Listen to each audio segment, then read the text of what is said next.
오늘 본문 너무나 잘 아시는 본문이죠. 마태복음에서 5장, 6장, 7장은 산상수훈이라고 합니다. 천국 백성의 헌장이지요. 자, 그리고 오늘 3절, 12절까지는 1절, 2절은 산상수훈의 서론이라고 말할 수 있고 3절에서 12절이 팔복이 됩니다. 하나님 나라 백성이 누리는 복 8가지의 복이죠. 그 나라에 어울리는 새 삶의 방식이라 말할 수도 있습니다.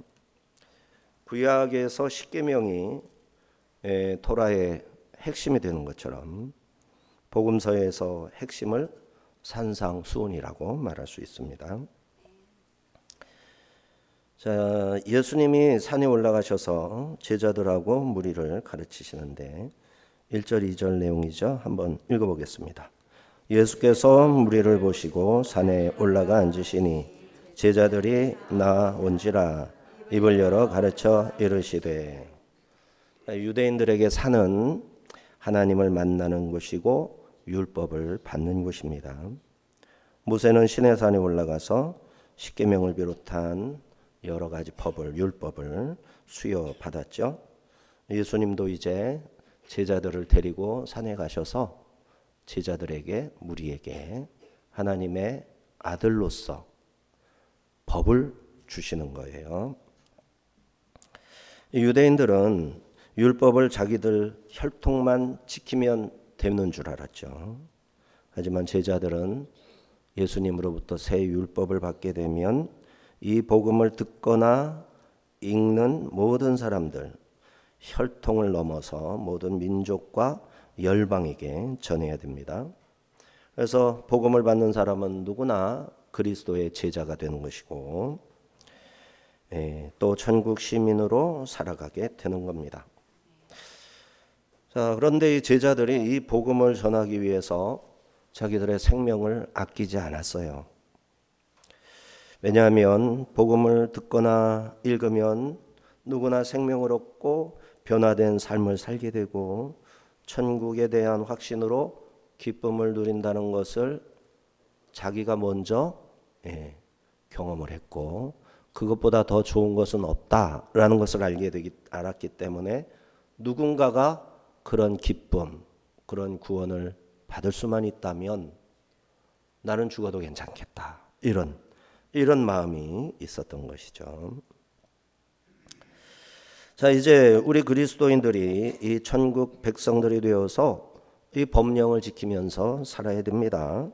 그리고 제자들이 이 율법을, 이 새 계명을 전했기 때문에 우리도 듣고 믿을 수 있었던 것처럼 그들이 감당했던 일을 그들은 각오 없으니 이제 이 시대에 살아가고 있는 우리가 그것을 전파해야 되는 것입니다. 산상보훈은 기독교의 핵심 진리입니다. 예수님의 모든 가르침이 이 산상보훈에 압축되어 있어요. 놀랍게도 산상보훈이 전파되면 엄청난 파문이 일어나게 되는데 빛과 어둠으로 갈라지는 현장이 되고 맙니다. 받아들이는 자, 거부하는 자로 나뉘게 된다는 말씀이죠. 왜냐하면 예수님께서 이 산상보훈으로 강력한 도전을 던지시기 때문입니다. 이 도전 앞에서 사람들의 내면은 듣고 믿든지 아니면 듣기 싫어 저항하고 대적하든지 엄청난 전쟁터를 경험하게 되는 것이죠. 그래서 예수님은 내가 세상에 화평을 전하러 온 게 아니라 오히려 불을 던지러 왔다. 불을 전하러 왔다. 이렇게도 자신의 하는 일을 설명하십니다. 자, 그러면 나는 주님의 산상보훈을 듣고 믿고 순종할 사람인가? 그렇게 하는 사람인가? 아니면 도망치거나 강력하게 저항하는 사람인가? 갈라지게 돼 있으니까 한번 살펴봐야 되겠죠. 그러므로 산상보훈은 안일하게 듣는 사람들에게는 의미가 없습니다. 침입하여 지금 나에게 오는 천국에 응답하고 그리스도께 연합하는 자들에게는 이 산상보훈이 천국의 초대장이 되고 또한 입장권이 되는 겁니다.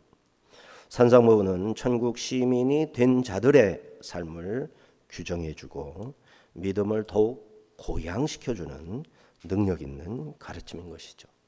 예수를 믿는 방법을 구원받는 방법이 아니라 구원받은 자가 어떻게 살아야 하는지 그 삶을 통해서 믿음이 성장하는 것을 볼 수 있다 이 말이죠.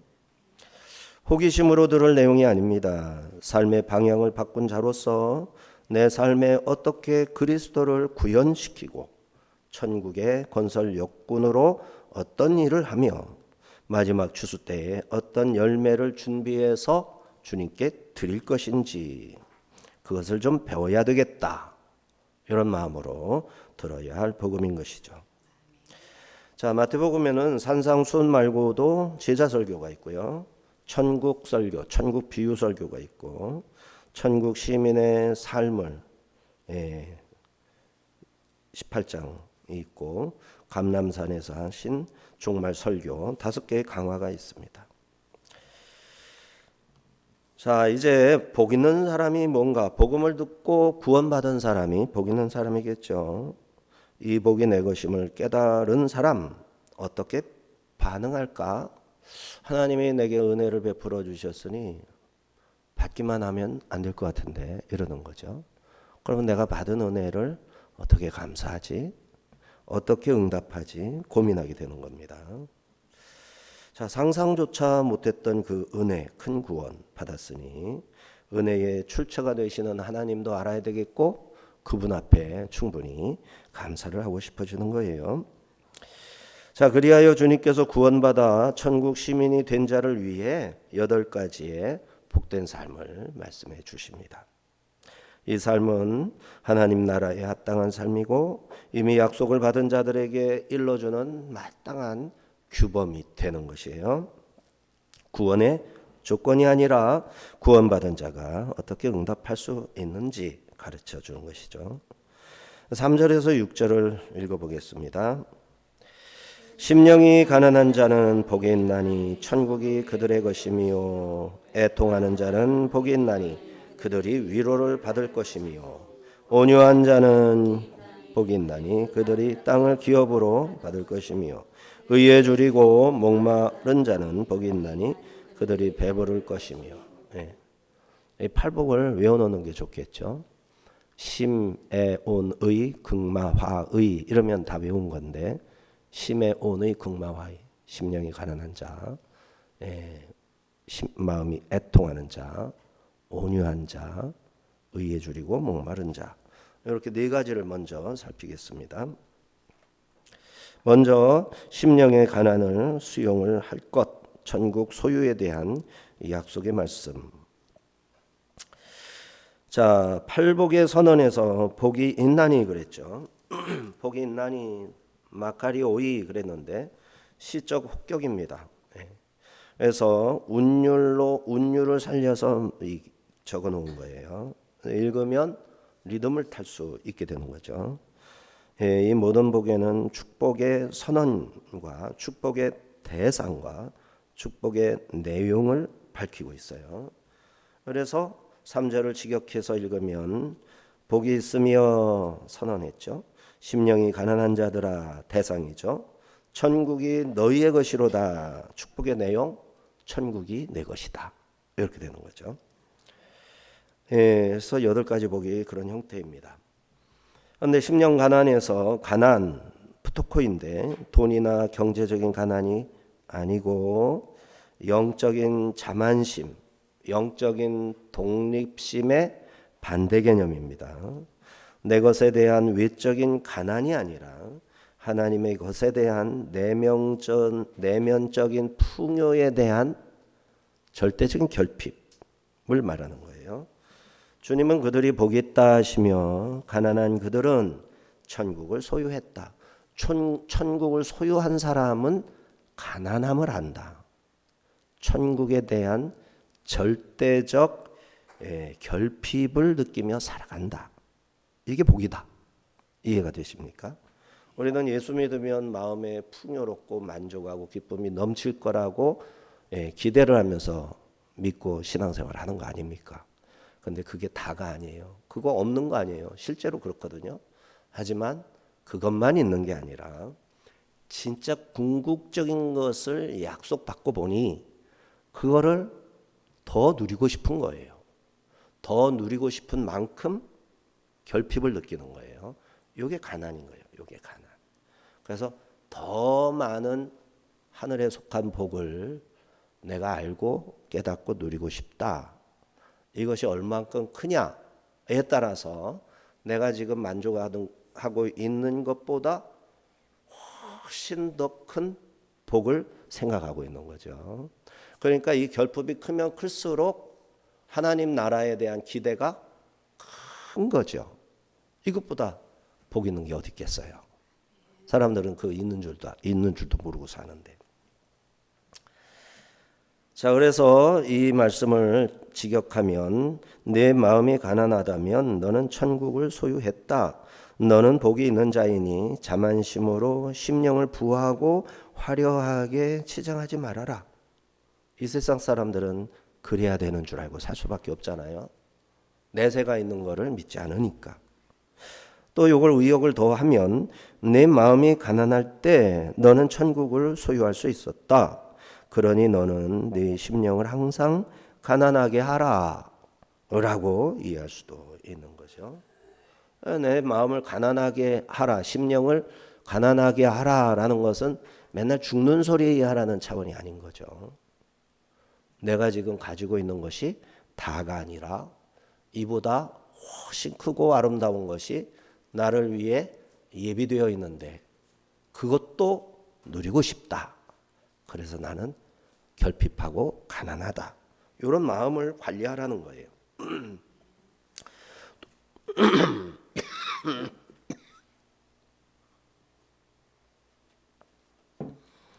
두 번째 복은 애통하는 자의 복입니다. 심히 근심하고 고통하고 슬퍼하는 것, 애통이죠. 야곱은 요셉의 죽음에서 자기 옷을 찢고 허리를 굵은 배로 동이고 애통했어요. 요셉의 형들이 미디안 상인에게 동생을 팔았죠. 그리고는 옷을 벗겨가지고 팔면서 옷을 벗겨가지고 그 옷을 찢어가지고 양을 잡아서 피를 잔뜩 묻힌 다음에 아버지한테 갖다 주면서 요셉이 보니까 요셉의 옷이 있어서 주워왔습니다. 아버지가 그 말을 믿고 너무너무 애통했었는데 그 마음입니다. 자, 그 슬픔을 무엇으로 삭히지 못해서 고통을 주체 못해 자제하지도 못하고 분출한 것이죠. 이러한 애통에 죄책감까지 더해지면 고통을 넘어 심판의 두려움까지 겪게 되겠죠. 자, 이렇게 애통하는 자가 복이 있다. 자기 죄와 자기와 동일시하는 대상이 하나님의 은혜를 몰라서 신음하고 고통하는, 여기서 말하는 애통이 아니라 이 세상의 것 때문에 애통하는, 그러다가 영원한 멸망에 빠질까봐 내 마음이 애통한 것, 이런 마음이 복 있는 자에게 있는 마음이다. 셋째로 온유한 자에게 땅을 기업으로 주겠노라 약속하십니다. 자, 온유한 자는 환난과 핍박 중에서도 겸손히 여호와 하나님의 도움을 바라고 여호와의 뜻대로 살고자 하는 사람이 온유한 자입니다. 모세가 지면에서 누구보다도 온유한 사람이었죠. 그는 애굽 궁중 문화에 길들여졌고 그러다가 살인까지 했고 40년 미디안 광야에 운둔 생활을 하면서 온유하기가 그야말로 모세보다 온유한 자는 없다. 자, 이렇게 인정받게 됩니다. 온유한 모세는 하나님만 전적으로 의지했고 결국은 하나님과 친구처럼 대화하게 됩니다. 광야 훈련의 열매였는데 이런 마음이, 이러한 삶이 복이 있다. 그죠? 온유한 마음을 갖기 위해서 더 온유한 자가 되기 위해서 훈련을 받고 있는 사람이 복이 있다. 이런 뜻도 되는 거죠. 어떻습니까? 지금 내가 굉장히 온유한 사람입니까? 아니, 만약에 내가 진짜 온유한 사람이라면 뭐 이 세상 더 있을 필요가 없죠. 그냥 하늘나라 가서 잘 뭐 온유하게 영원히 살면 되겠지. 근데 우리가 더 살아야 하는 이유는 충분히 온유하지 못하기 때문에. 충분히. 근데 뭐 충분히 온유하게 만들어야 천국 간다는 게 아니라 천국에 가면 내 몫이 있을 건데 그 몫을 누릴 만큼의 온유함은 있어야 되는 거죠. 천국에서 우리가 기대하는 것, 그 모든 것에 대한 아마도 있을 것인데 상급이 그 상을 누리기 위해서는 충분히 온유해야 된다. 자, 예수님이 온유의 전문가시죠. 가장 온유하신 분이에요. 이렇게 말씀하셨어요. 나는 마음이 온유하고 겸손하니 나의 멍에를 메고 내게 배우라. 예수님에게서 온유를 배워라 말씀을 하셨어요. 그러한 주님이 우리에게 온유하라 라고 하셨으니 포기하지 말아야 됩니다. 예수님이 하라는 걸 우리가 아이 싫어요, 안 해요, 그럴 수는 없죠. 예수님이신데 온유하라고 그랬으니까 나 온유하지 못한데 알면서도 온유하려고 애쓰는 거죠. 그게 복인 거예요. 네 번째, 의에 줄이고 목말라 하는 자를 구원하셔서 배부르게 하시겠다라는 약속이죠. 의에 줄이고 목마른 자. 의에 대한 욕구가 크다. 배고픔이나 목마름처럼 하나님의 의의 통치를 갈망한다. 이런 뜻이죠. 이게 의에 줄이고 목말라 함이에요. 주님께서 이러한 자들에게 의로 배부를 것이다. 와, 의로 배부르고 싶다. 이런 마음이 있습니까? 의로 배부르고 싶다가 의에 줄이고 목마른 자죠. 의에 배부르고 싶다. 우리나라가 의로웠으면 좋겠다. 우리 교회가 의로웠으면 좋겠다. 이게 뭡니까?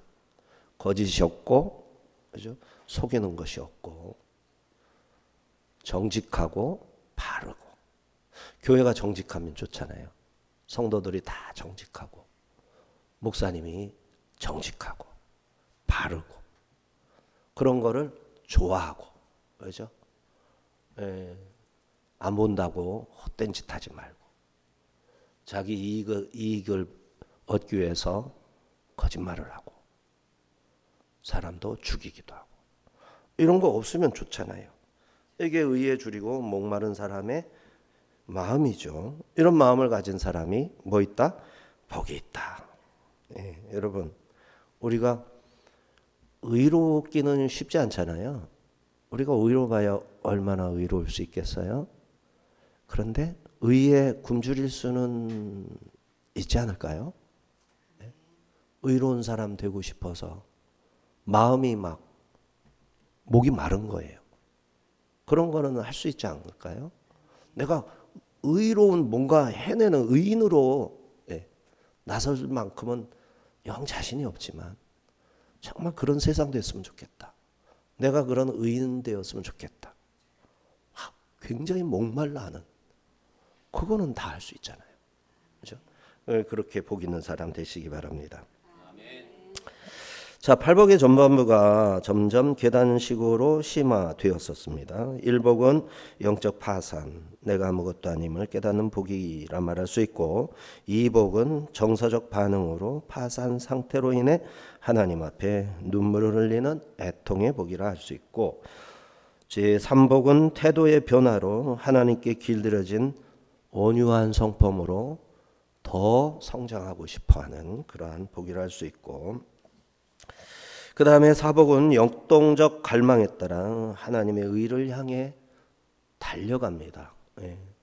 그 말하자면 결승선에 도달하기 위해서 달리는 거예요.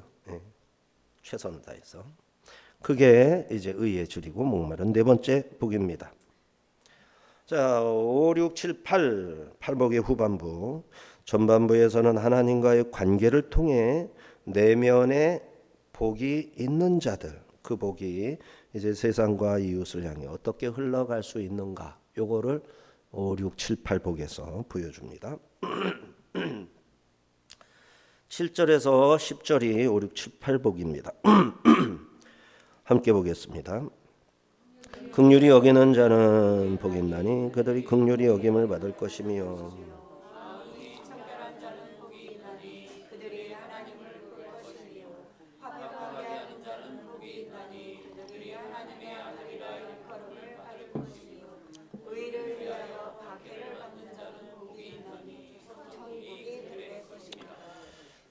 자, 반밖에 안 남았어요. 그죠? 어떻습니까? 이 하나님이 우리에게 이미 준 것이 무엇인가? 8가지를 대표로 딱 말씀을 하시는데 이것이 내 것이라 해야 되죠. 내가 누리는 복이라 해야 되죠. 사모하는 마음이 있어야 되겠습니다. 자, 5번째 복은 긍휼을 베푸는 자들에게 주시는 복입니다. 하나님께서 친히 긍휼을 베풀겠다. 하나님께 받은 무한한 자비, 사랑이죠. 헤세드라는 사랑. 이게 남에게 베푸는 라함이라는 사랑, 그런 자비. 그러면 내가 그들에게 긍휼을 베풀겠다. 헤세드를 베풀겠다. 그러니까 우리가 헤세드를 받았어요. 하나님의 사랑은 나의 무슨 조건을 보지 않고 무조건이에요. 그걸 믿기만 하면 그 모든 혜택을 누리는 거거든요. 근데 믿었더니 너무 고마워요. 믿었더니. 그래서 가만히 있지 못하고 그 사랑을 베푸는 거예요. 이건 라함이에요. 그걸 확인하고 먼저 줬던 헤세드에다가 또 더한 헤세드를 주시겠다. 이렇게 말씀하시는 거거든요. 타인의 고통을 자신의 고통으로 여기는 것이 긍휼입니다. 누군가의 고통에 공감하는 사람, 누군가가 겪고 있는 고통을 함께 울고 슬퍼하는 그러한 사람, 이 사람이 바로 긍휼을 베푸는 사람입니다. 이들은 자신의 기쁨과 즐거움을, 내 기쁨, 내 즐거움은 그렇게 고통하는 사람에게 다 줘버립니다. 그리고 그 사람이 고통스러워하는 것을 내가 받아가지고 공감하고 슬퍼하고 울어주는 것이죠. 그 사람에게 주님께서 위로를 주시겠다. 위로를 주시겠다. 기독교의 힘이죠. 기독교는 이타적인 종교입니다. 근데 이제 이타적인 종교라는 것을 깨닫고 이타적인 삶에 접어들기 위해서는 상당한 기간이 필요해요. 그래서 이 교회는 이타적인 삶을 살 만큼 성숙한 사람이 있고 이타적인 삶을 살아가지 아직은 그렇게 살기 위해서 애쓰는 사람이 있고, 그래서 이타적인 사람이 한 명이라도 있는 데가 교회입니다.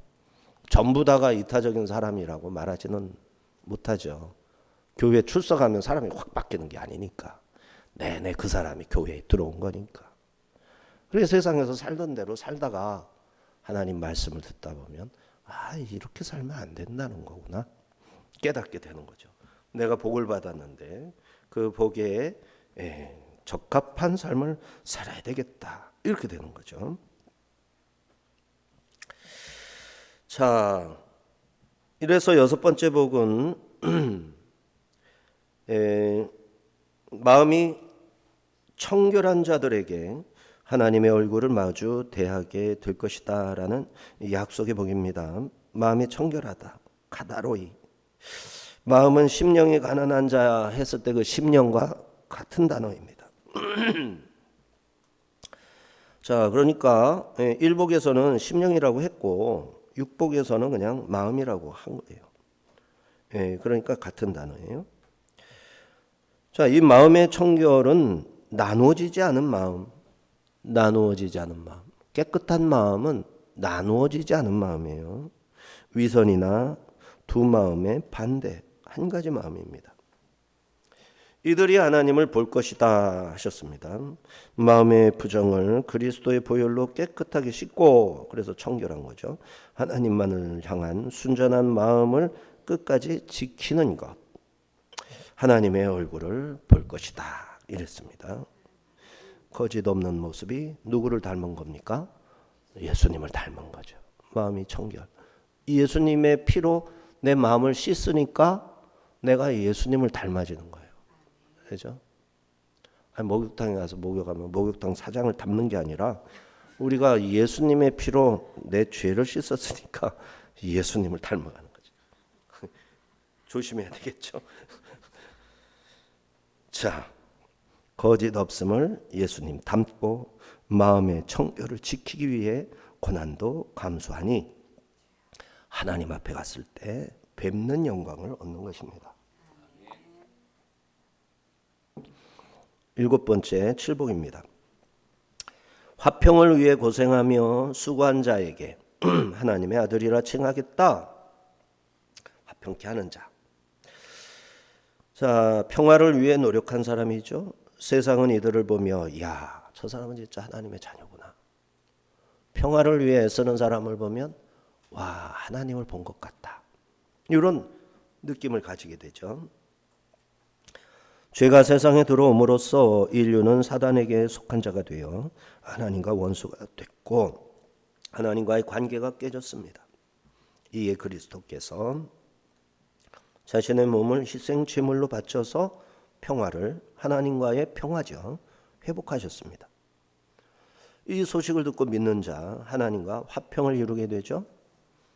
하나님과 누구든지 원수가 돼서 시작을 하는 거예요.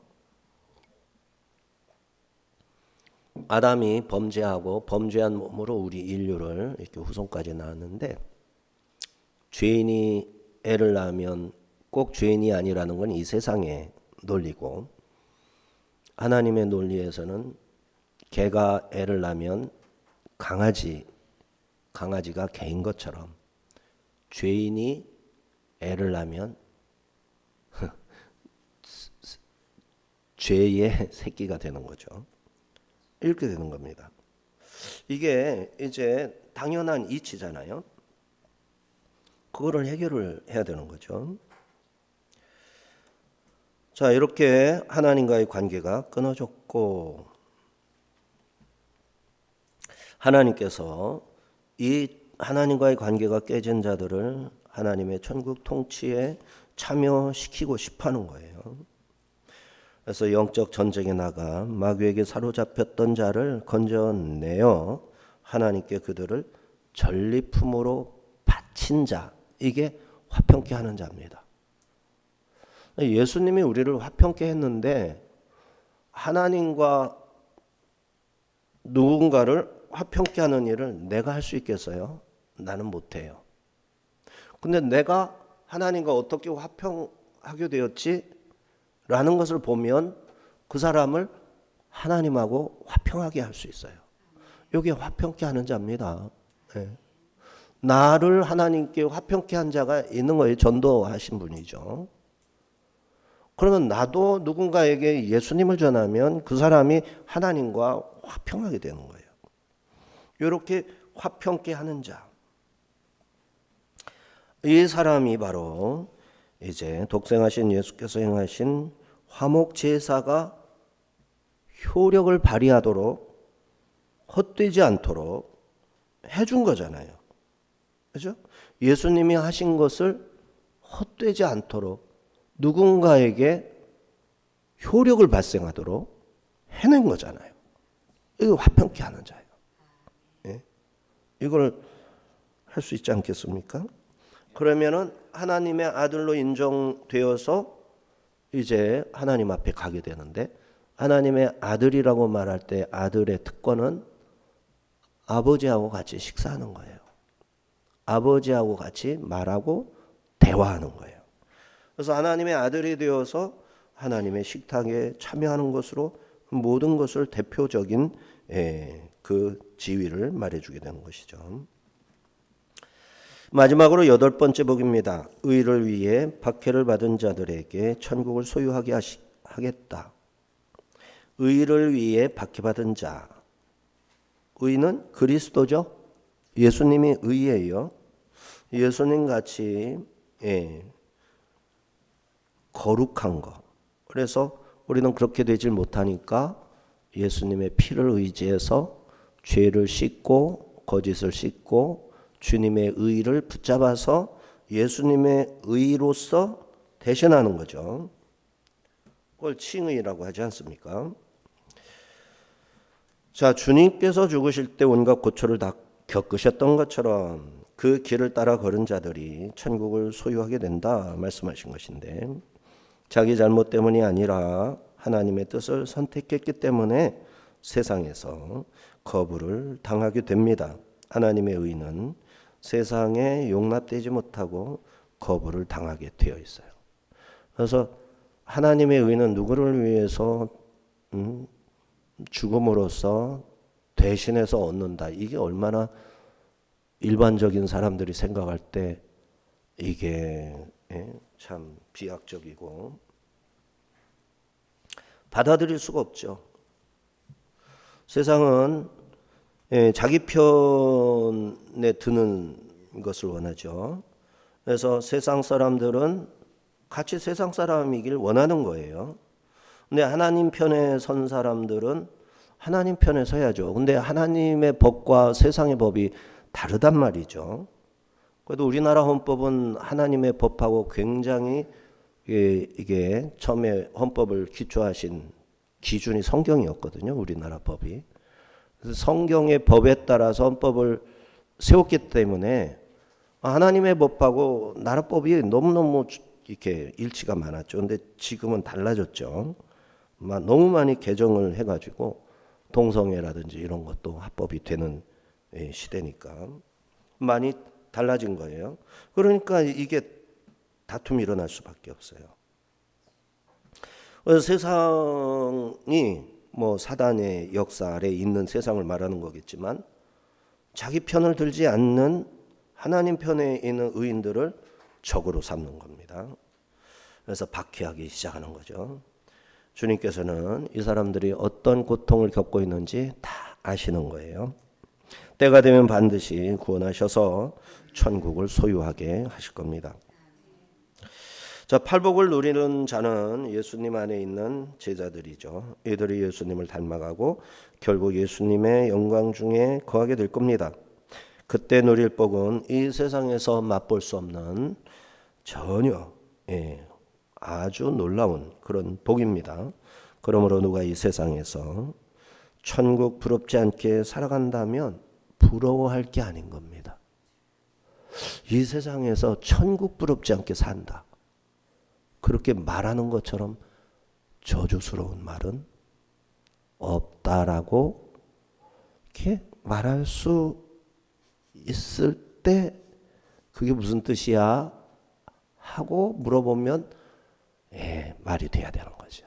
이런 뜻이기 때문에 그래요. 이 세상이 천국 너무너무 좋아서 나 천국 가기 싫어. 근데 누구는 이 세상에 아무리 부유하고 건강하고 복락을 누리며 살아도 천국에다가 될 수 있어? 나는 기꺼이 죽을 거야. 이게 이제 복이 되는 거예요. 그래서 누군가가 이 세상에서 천국 부럽지 않게 살아간다. 저주라는 말이 되는 겁니다.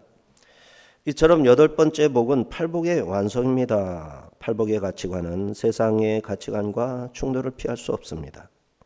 그러나 그 충돌에서 오는 고난, 우리가 하나님 나라에 속해 있다는 가장 강력한 증거가 되는 것이에요. 그래서 첫 번째 복과 마찬가지로 천국에 그들의 일복하고 같은 결론으로 팔복을 말하고 8가지 복을 마무리하는 겁니다. 결국은 우리가 지켜야 할 8가지 계명이 아니라 성령 안에서 변화된 모든 그리스도인들이 하나로 통합된 성품이구나 할 수 있는 거죠. 그리스도에게서 발견되는 완전한 인격이 각각의 그리스도인들에게서 팔복의 다양한 모습으로 투영이 되어 나타나는 것, 이렇게 말할 수 있어요. 그래서 이 8가지 복은 다 일맥상통하는 복이고 또 이것을 단계적으로도 볼 수 있고 다 그렇게 가능한데 이 모든 복을 다 통합하신 분은 예수님이시고 우리는 그 중에 이제 각자에게 가장 적합한 것을 이제 우리가 선택적으로 나는 이 복을 누리고 있어 말할 수 있게 되는 거죠. 하지만 그것을 만족하지 말고 의에 줄이고 목마르듯이 8가지 복을 다 갖추기 위해서 이 세상 남은 생애를 헛되이 보내지 말아야 하는 것이죠. 자, 11에서 12절은 팔복의 선언에 첨가된 구절입니다. 구복이라고도 하죠. 왜냐하면 복이 있나니 하니까. 그런데 3절에서 10절까지 팔복은요. 그들은 이랬어요. 근데 11, 12절은 너희는 너희가 뭐뭐 할 때에는 어떨 때에는 너희는 2인칭으로 했거든요. 그래서 이 팔복이 맞아요. 구복이라고 말하는 거는 본문을 조금 더 볼 필요가 있어요. 그래서 팔복 8가지와 9번째는 전혀 다르고 이 8복의 그들이라고 표현된 3인칭이죠. 이 복을 받은 제3자의 이 사람들에 대한 이야기가 너희들에게 적용되었을 때는 하고 종합하는 거예요. 그래서 구복은 1부터 8을 종합한 것이다. 이렇게 생각하면 되겠어요. 자, 그래서 11, 12절을 한번 보겠습니다. 나로 말미암아 너희를 욕하고 박해하고 거짓으로 너희를 거슬러 모든 악한 말을 할 때에는 너희에게 복이 있나니 기뻐하고 즐거워하라. 하늘에서 너희의 상이 큼이라. 너희 전에 있던 선지자들도 이같이 박해하였느니라. 자, 복이 있나니가 9번째 나왔는데 그리스도로 말미암아 욕을 먹고 박해받으며 거짓되고 악한 말로 공격을 당할 때 복이 있다. 그런 거예요. 그러면 하늘에서 받을 상이 크니 제자들은 기뻐하고 즐거워하라. 이렇게 했습니다. 자, 예수님이 제자들이 당하게 될 박해와 모욕을 미리 아신 거죠. 제자들은 거짓 모함을 당할 것이에요. 제자들이 들어야 할 모든 악한 말들 아시는 건데 최악의 순간이고 그 괴로움을 이루 말할 수 없겠지만 주님이 약속하신 복과 하늘에서 받을 큰 상을 바라보며 오히려 기뻐하라, 즐거워하라. 그냥 이번에 손현보 목사님 이제 수감되었다가 넉 달 만인가 나왔죠. 그 간증을 제가 들어봤는데 너무너무 행복했대요. 너무너무 그 안에서의 삶이 그 감옥에 있는 사람들 전도하고 그렇죠? 쪽지로 막 신앙 고백하고 그래서 예배드리라고. 근데 독방에 갇혔는데 이제 이 사형수들이 있는 방에 이제 몇 년인가 이렇게 이제 아직 판결이 나기 전에 사형수들이 있는 방에 갔대요. 근데 사형수들도 여러 사람이 같이 있는 방이 있고 그다음에 독방으로 이렇게 쭉 있대요. 근데 사형수들이 여러 명씩 있는 그 방들을 지나서 독방들을 다 지나서 맨 마지막 방에 자기가 있었대. 그게 너무너무 좋았대. 다 볼 수 있고 다 아니까 목사님 지나간다. 목사님 지나간다. 이런 소리를 다 들을. 그래서 자기 존재를 이렇게 해서 기도하고 예배하고 아주 당당하게 자기가 힘들다 춥다 이러면 뭐가 되느냐는 거예요. 그래서 계속 기도했다는 거죠. 추위 통증 이런 거를 잘 감당하게 해달라고 기도하면서 자 이걸 견디는 거죠. 제자들이 감당해야 할 이 모든 것 주님이 아시니까요. 당부하신 겁니다. 큰 상을 바라보며 기뻐하라. 즐거워하라. 자 이런 말씀이 마태복음 10장 23장 제자설교에서도 하시고 그 다음에 23장의 종말설교에서도 하시는데 한번 읽어볼까요? 마태복음 10장 17, 18절 28절 사람들을 삼가라. 그들이 너희를 공회의에 넘겨주겠고 그들의 회당에서 채찍질하리라. 또 너희가 나로 말미암아 총독들과 임금들 앞에 끌려가리니 이는 그들과 이방인들에게 증거가 되려 하려 하심이라. 몸은 죽여도 영혼은 능히 죽이지 못하는 자들을 두려워하지 말고 오직 몸과 영혼을 능히 지옥에 멸하실 수 있는 이를 두려워하라. 그다음에 마태복음 23장 34절. 그러므로 내가 너희에게 선지자들과 지혜 있는 자들과 서기관들을 보내매 너희가 그 중에서 더러는 죽이거나 십자가에 못 박고 그 중에서 더러는 너희 회당에서 채찍질하고 이 동네에서 저 동네로 따라다니며 박해하리라.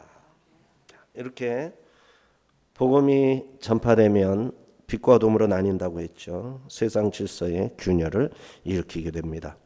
그래서 더 박해를 받는 것이죠.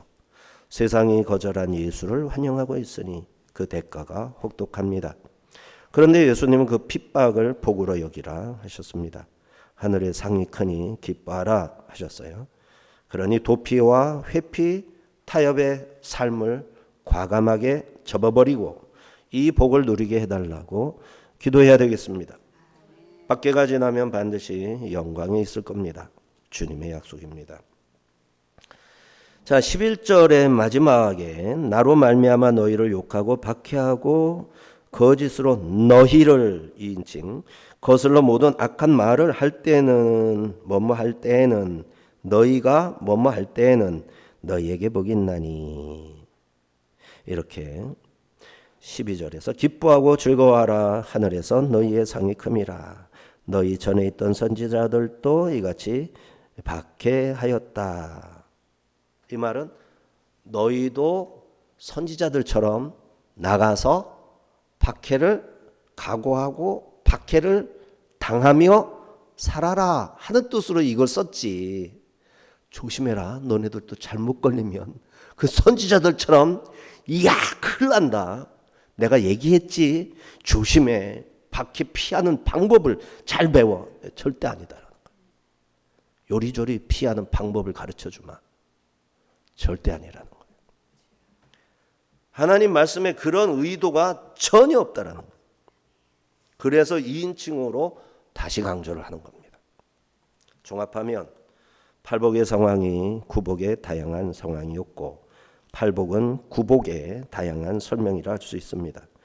다시 말해 팔복은 욕먹고 박해받고 악한 말로 고통받고 죽임당하는 자들의 8가지 상황과 그들이 하늘에서 받을 큰 상에 대한 말씀이었고 이러한 자들이야말로 거짓 선지자가 아니라 참 선지자의 삶을 사는 것이라 말씀하신 것이죠.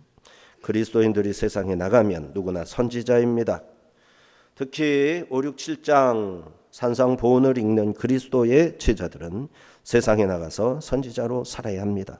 왜냐하면 우리가 따르는 그리스도께서 선지자의 삶을 사시면서 우리를 향해 나를 따르라 하셨기 때문이죠.